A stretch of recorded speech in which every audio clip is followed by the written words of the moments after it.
नमस्कार, मैं हूं श्वेता झा और आप देख रहे हैं आज तक। हिमाचल प्रदेश के चंबा और कांगड़ा पर मौसम की जबरदस्त मार पड़ी है।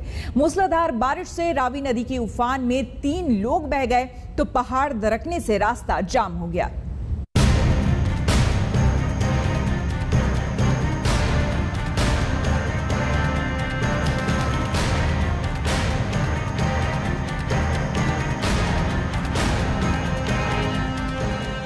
कुदरती खूबसूरती के लिए विख्यात हिमाचल प्रदेश में एक बार फिर से कुदरत का कहर बरपा है। इस बार निशाने पर था चंबा। मूसलाधार बारिश के बाद नदी में आए तूफान को देखिए। नदी का पानी सीढ़ियों पर चढ़ चुका है और पुल को चूम रहा है। पानी की धार इतनी तेज कि इसकी चपेट में आने पर किसी का बचना मुश्किल हो जाए।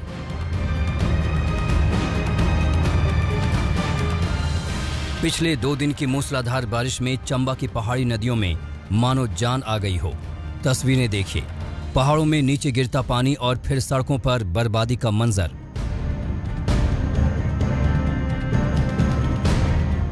पहाड़ों से गिरते पानी के साथ भारी मलबा आ रहा है, जिससे सड़कें बाधित हो रही हैं। सड़कों को साफ करने के लिए दिन रात जेसीबी मशीनें काम कर रही हैं।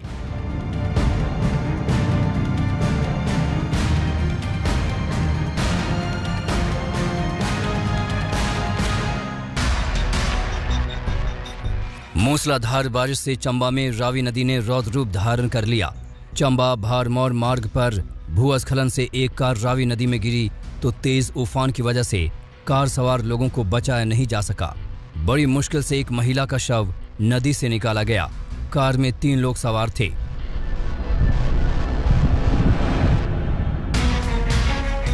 एक तरफ भारी बारिश और दूसरी तरफ पहाड़ दरकने से सड़क पर गिरता मलबा। लोगों के लिए ये दोहरी मुसीबत है। लेकिन इसी मुसीबत के बीच एक ऐसी तस्वीर सामने आई जिसे देखकर आप हैरान रह जाएंगे। ये है चंबा का बाहुबली। चंबा के तिस्सा में जब मलबे से रास्ता बंद हुआ तो इस शख्स ने कंधों पर बाइक उठाकर चलना शुरू कर दिया।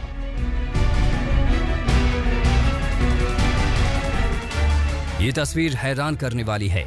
जरा सोचिए, ये कोई आम रास्ता नहीं है। सड़कों पर कीचड़ है, किनारे खाई है, जरा सी चूक और जान पर जोखिम। लेकिन यह शख्स बेहद सधे तरीके से कच्चे और पथरीले रास्तों को पार करता रहा।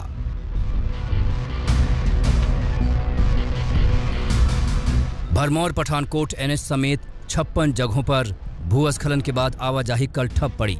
हालांकि कल देर शाम तक 43 सड़कों पर यातायात बहाल कर दिया गया।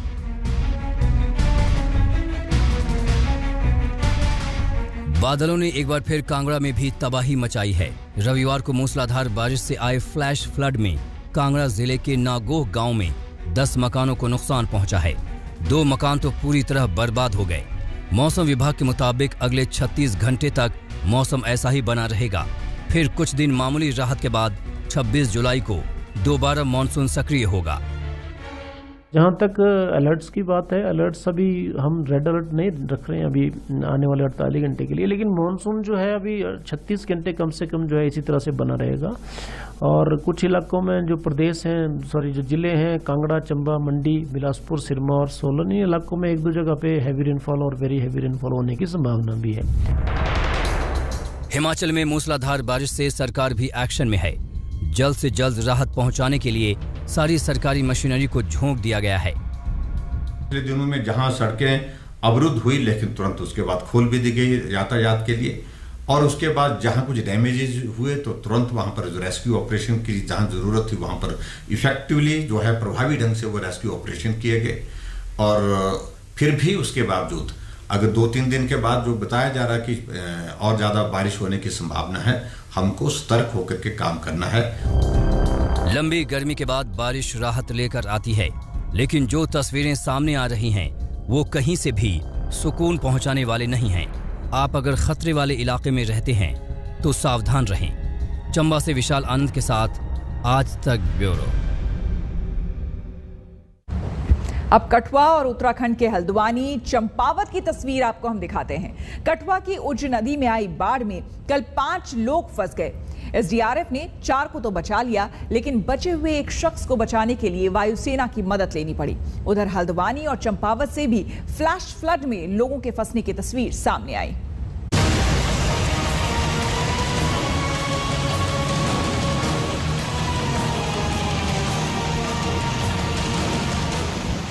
मूसलाधार बारिश के बाद कठुआ में बहने वाली उज्ज नदी का उफान देखिए।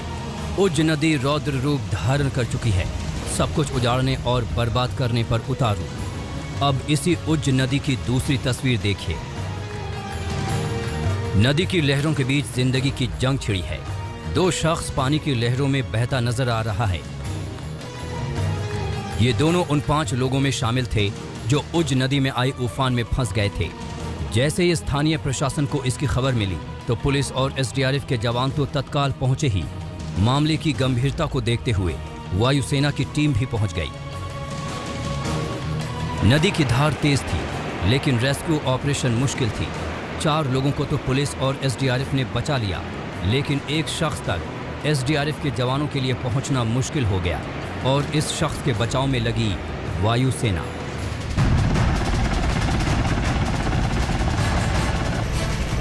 हेलीकॉप्टर से सीढ़ियां गिराई गई और फिर इस शख्स को जमीन से खींचकर सुरक्षित जगह पर उतार दिया गया। हमने बहुत कोशिश की, लेकिन पानी बहुत गहरा था, बहुत बहाव था, तो इसलिए हम थोड़े नहीं जा सके पार। फिर भी हमने बहुत कोशिश की, लोगों को उनके वो जो मंजें थी वो भी निकाली। सारा लड़कों ने बहुत अच्छा काम किया। कुछ गुज्जर लड़के थे, उन्होंने भी बहुत अच्छा काम किया। फिर उसके बाद चॉपर हेलीकॉप्टर आया और उससे वो उस आदमी को नूरदीन था उसका नाम, फिर उसको रेस्क्यू किया और बाहर निकाला। तो 3 पीछे थे और एक हमने इधर से निकाल लिया, उसको रेस्क्यू कर लिया। कठुआ में उज्ज समेत बरसाती नदियों में आए दिन फ्लैश फ्लड आता रहता है। अक्सर नदी के उफान में लोगों के फंसने की खबरें आती रहती हैं। ऐसे में कल पुलिस टीम लोगों को जागरूक करने के लिए एक्शन में नजर आई। लोगों को इस मौसम में नदी में उतरने से मना किया गया है। टीम अपनी गाड़ी आई, हमें सामान अपना लोड किया, इधर गुजर बस्ती में पहुंच गए। हम इधर से हमने उस आदमी को रेस्क्यू किया। पानी बहुत था और भैंसें थी उनकी, कुछ और लोग भी थे, उनको हमने रार पार कर दिया। एक आदमी था जो नहीं शरीर भरा था उसका और बूढ़ा बुजुर्ग था। पानी का बहाव ज़्यादा था, इसलिए वो इधर टप नहीं सकता था, इसलिए हमने फिर हेलीकॉप्टर द्वारा रेस्क्यू किया। मूसलाधार बारिश जम्मू के सांबा जिले में भी हुई है। इससे सुंब क्षेत्र में ढाकी रोड स्थित सांखी नाला में आई भीषण बाढ़ में एक इनोवा कार फंस गई। कार से ड्राइवर तो किसी तरह निकल गया, लेकिन कार मालिक नहीं निकल पाया। गाड़ी तेजी से पानी में डूबती चली गई। स्थानीय युवकों ने रेस्क्यू ऑपरेशन कर बड़ी मुश्किल से कार निकाली और कार पर मौजूद शख्स की जान बचाई। कुछ ऐसी ही तस्वीरें उत्तराखंड के हल्द्वानी से आई हैं। हल्द्वानी गौलापार के विजयपुर क्षेत्र में उफनती हुई सूखी नदी पार करना बोलेरो सवार के लिए भारी पड़ गया। बोलेरो बीच नदी में फंस गई। ट्रैक्टर की मदद से गाड़ी को पानी से निकाला जा सका। क्षेत्र ऐसी नदियां, ऐसे नाले जहाँ पे सामान्य आवाजाही रहती है और कैचमेंट एरिया में बारिश होने पे वहाँ पे उन लोगों को जाने से मना किया जाए या पुलिस वहाँ पे व्यवस्था रहे ताकि लोगों को सचेत किया जाए अभी आप नदी पार न करें। चंपावत टनकपुर नेशनल हाईवे के पास की ये तस्वीर देखिए। मंगलवार दोपहर बन लेक के पास पहाड़ी से अचानक आए मलबे और पानी में बहकर ऑल्टो कार और कैंटर नाले में समा गए। हादसे में ऑल्टो कार में सवार 4 लोग गंभीर रूप से घायल हो गए, जिन्हें पुलिस और स्थानीय लोगों की मदद से रेस्क्यू कर जिला अस्पताल में इलाज के लिए भेजा गया। पहाड़ी इलाकों में बारिश के मौसम में ऐसे हादसे आम हैं, इसलिए ऐसे रास्तों से गुजरते हुए सावधान रहें। सावधानी ही सबसे बड़ा बचाव है। जम्मू से सुनील जी भट्ट, चंपावत से गिरीश सिंह और हल्द्वानी से राहुल सिंह दमवाल के साथ आज तक ब्यूरो।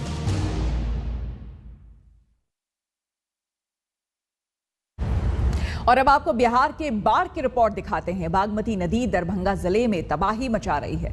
दरभंगा के हायाघाट ब्लॉक से देखिए आज तक संवाददाता रोहित सिंह की ग्राउंड रिपोर्ट। बिहार में जो बाढ़ की विभीषिका आई हुई है उसमें लाखों की आबादी प्रभावित हुई है और इस वक्त हम बागमती नदी पर मौजूद हैं, एक नाव पर मौजूद हैं और फिलहाल हम दरभंगा जिले के हायाघाट प्रखंड स्थित नया टोला गांव जा रहे हैं।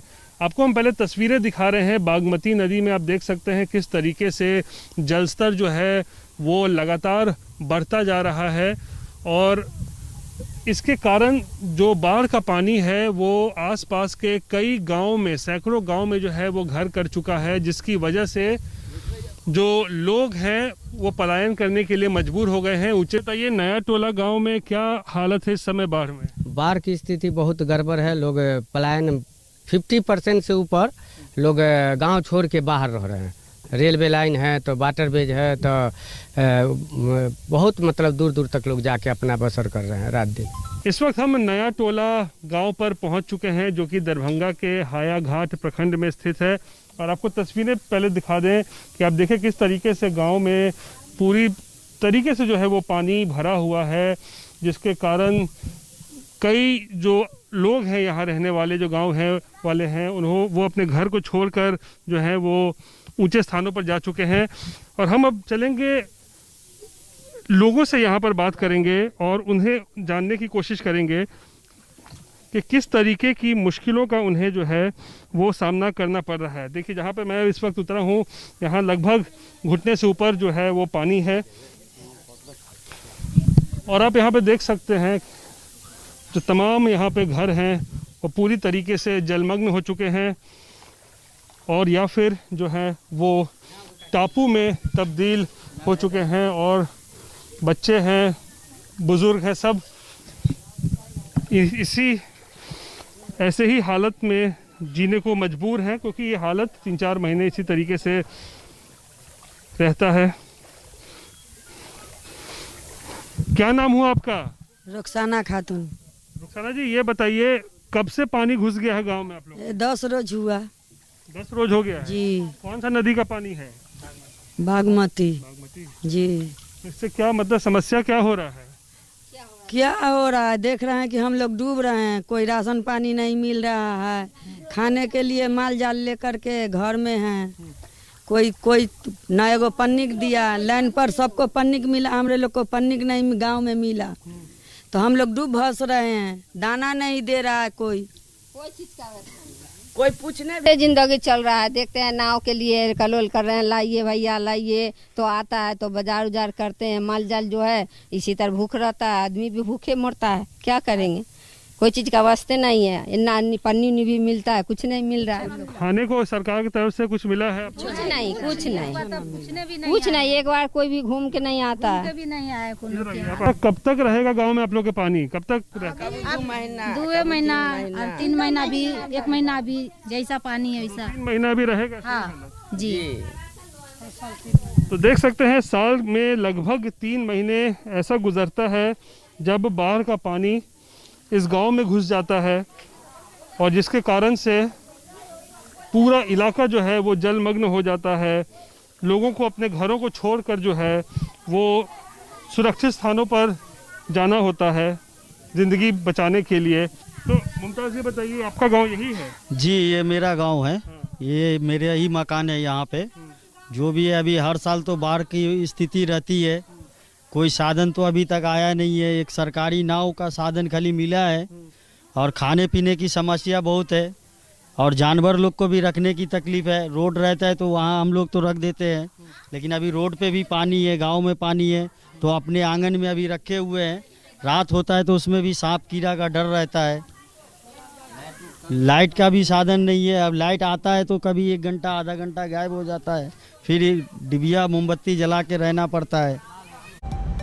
इसी के साथ हम रुकेंगे एक छोटे से ब्रेक के लिए। बने रहे हमारे साथ, देखते रहिए आज तक। कांग्रेस की अंदरूनी कलह बढ़ती जा रही है। हाल में प्रदेश कांग्रेस अध्यक्ष बनाए गए नवजोत सिंह सिद्धू ने शक्ति प्रदर्शन किया है। कल सिद्धू गाजे बाजे के साथ घूम रहे थे, आज वो स्वर्ण मंदिर पहुंचे। उनके साथ 60 से ज्यादा कांग्रेस विधायक मौजूद हैं। विधायकों के साथ सिद्धू ने स्वर्ण मंदिर में मत्था टेका। उनका कई धार्मिक स्थलों पर मत्था टेकने का कार्यक्रम भी है, लेकिन कैप्टन अमरिंदर के साथ उनकी खटास कम होती नहीं दिख रही। सिद्धू के करीबी सूत्रों की माने तो वो कैप्टन अमरिंदर से कतई माफी मांगने को तैयार नहीं है। आपको बता दें कि कैप्टन ने सिद्धू से मिलने से पहले सार्वजनिक माफी मांगने की शर्त रखी है। सिद्धू ने पहले कैप्टन अमरिंदर सिंह और उनकी सरकार को लेकर जो ट्वीट किए और बयान दिए थे, अमरिंदर सिंह उन्हीं को लेकर सार्वजनिक माफी चाहते हैं। केंद्र सरकार के उस बयान पर सियासत तेज हो गई है जिसमें कल कहा गया कि राज्य सरकारों ने ऑक्सीजन की कमी से मौत का एक भी केस नहीं बताया। अब इस जवाब पर सियासत गर्मा गई है। इस मुद्दे को लेकर कांग्रेस, आप समेत कई दलों ने केंद्र सरकार पर निशाना साधा है। प्रियंका गांधी ने आरोप लगाया है कि ऑक्सीजन निर्यात 700% तक बढ़ाया गया, जिसकी वजह से देश में ऑक्सीजन का संकट हुआ। उधर आम आदमी पार्टी सांसद संजय सिंह ने कहा है कि वो इस मामले में विशेषाधिकार हनन का प्रस्ताव लाएंगे। तमाम आरोपों पर बीजेपी नेता संबित पात्रा ने पलटवार किया है। उन्होंने आरोप लगाया है कि राहुल गांधी, केजरीवाल समेत तमाम विरोधी मौत पर राजनीति कर रहे हैं।